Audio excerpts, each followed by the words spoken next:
안녕하세요, 행복이님들.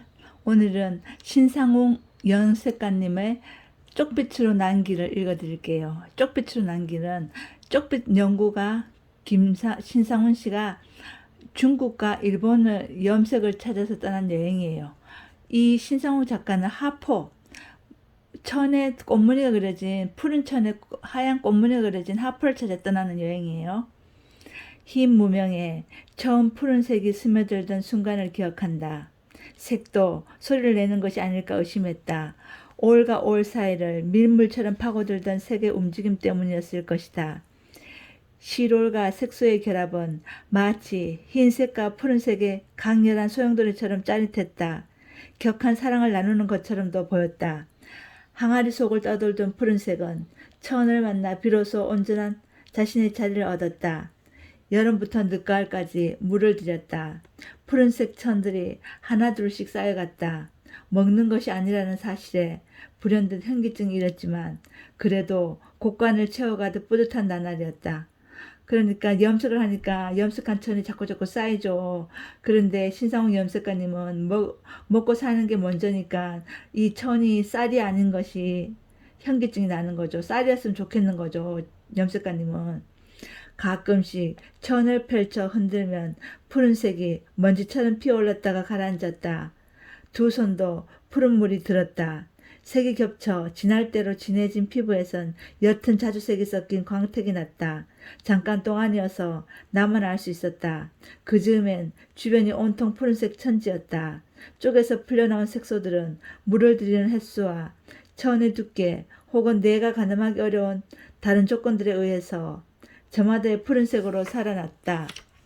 하나씩 떼어놓고 보면 그 차이를 실감하기 어려웠지만 한 곳에 모아놓고 나면 같은 것이 없었다. 나는 푸른색이 지나면 지날수록 좋았다.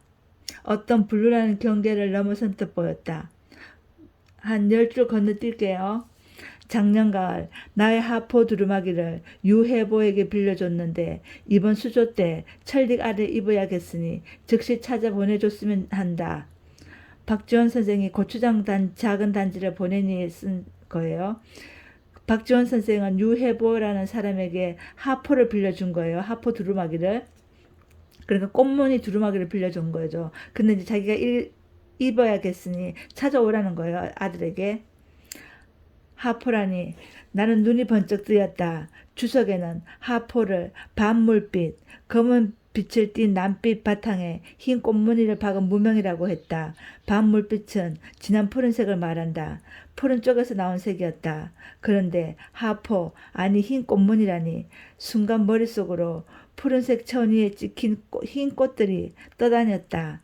가을 하늘에 흰 구름처럼 말이다. 지금까지 푸른색을 가지고 궁리하던 것과는 차원이 다른 이야기였다.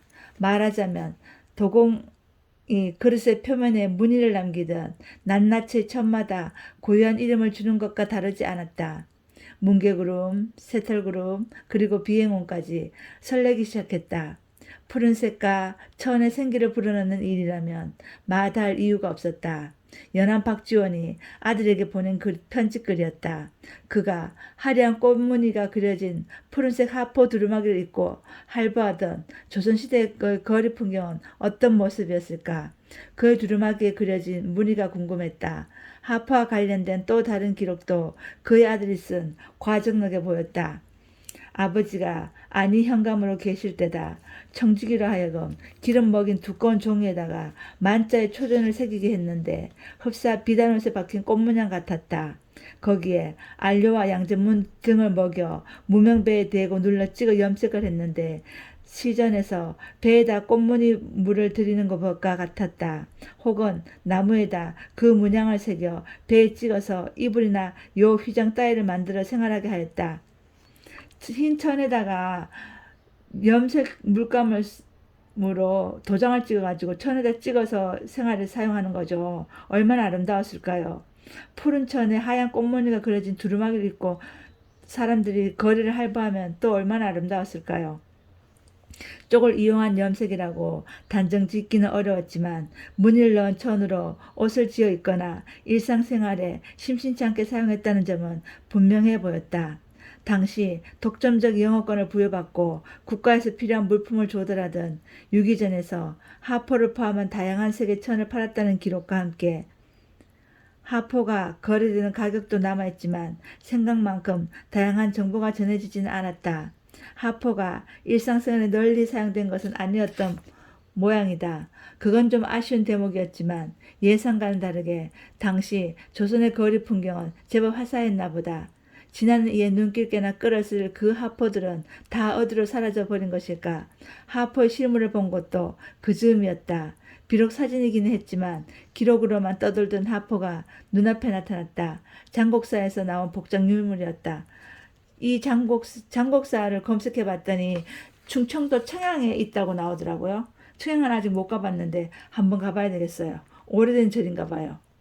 1346년 장곡사 철조 약사불에 복장한 능직물로 쪽물로 염색한 고려시대의 청석이 그대로 남아있으며 연꽃과 새를 소재로 하였다. 사진에 보니까 연꽃과 새가 확 눈에 띄진 않아요. 1346년이면 엄청난 거죠. 1400년, 1500년, 1600, 1700, 1800, 1900, 2000, 어이구 650년이나 됐네요. 650년 전에 직물이니까 얼마나 색깔이 바랬을까요? 그러니까 사진에서는 잘 안 보이는 거예요. 푸른색 바탕에 연꽃과 새의 흰 무늬가 오롯이 남아있었다. 의심할 것도 없이 하포였다. 간단하게 말해서 하포란 천 전체를 고르게 물을 들이는 것이 아니라 물을 들일 부분과 물을 들이지 않을 부분을 의도적으로 나누는 일이었다. 단순히 천을 묶어서 무늬를 만드는 방법도 있었지만 장곡사 하포는 정교한 기술이 요구되는 경우였다. 하포의 시작은 방념제다. 물들일 곳과 그러지 않을 곳을 구분하는 것, 그것이 방념제의 역할이다. 그 중 하나가 밀랍이다. 밀랍은 열에 쉽게 녹고 식으면 빠르게 굳는 성질이 있다. 자세한 표현이 가능하고 접착력도 강하다. 그래서 정교한 무늬가 요구되는 경우에 일찍부터 사용되었다. 밀랍 덕분에 하포다운 하포가 만들어지기 시작했다고 해도 과언은 아니다. 밀랍을 녹인다. 녹인 밀랍용에게 곱게 간 숟가루를 섞는다. 이제 천에 무늬를 그릴 차례다. 붓으로 밀랍을 찍는다.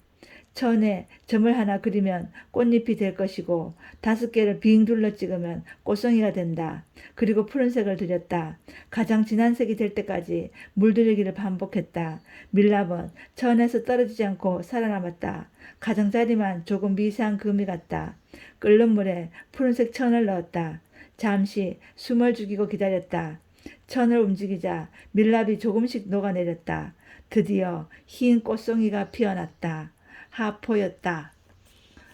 염색가님은 드디어 흰 꽃송이가 피어났다. 하포였다 하셨잖아요. 이때 기분이 얼마나 좋았을까요? 자기가 만들고 싶었던 하포를 만들었으니까. 저도 이 책을 읽고 하포를 좋아해가지고 푸른색 천에 흰 꽃무늬가 들인 옷을 찾아 놨었거든요. 그런데 며칠 전에 옷을 샀어요. 여름 원피스를요. 그래서 지금 그거 입고 있어요. 여러분은 푸른색을 어떻게 생각하세요? 인디고 블루? 좋아하세요? 좋아하시면 인디고 블루에 흰 꽃무늬가 그려진 바탕에 옷감을 사서 옷을 만들어 입으시거나 그런 옷을 사시거나 해보세요. 옷을 입을 때마다 기분이 좋아요. 저도 지금 기분이 좋아요. 행복이님들 사랑합니다. 밥 맛있게 드시고 꿀잠 주무세요.